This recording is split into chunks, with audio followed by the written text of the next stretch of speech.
شنو المقصود بأزمة القيم باش نبسطوا مع المغاربة ونتكلموا شرح ملح؟ شنو مشكلتنا أو مشكلة القيم في المجتمع المغربي؟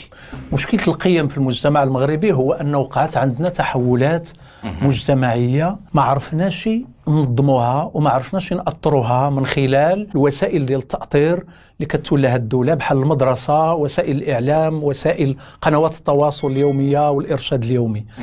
هذه التحولات خليناها غدا في الاتجاه ديال المجتمع الاستهلاكي، واختارينا واحد الليبراليه متوحشه على المستوى ديال الاقتصاد، خلقت لنا واحد الذهنيه ديال الاستهلاك الوحشي يوميا، وخلقت واحد النوع من الانانيه بسبب وجود فساد كبير في المؤسسات.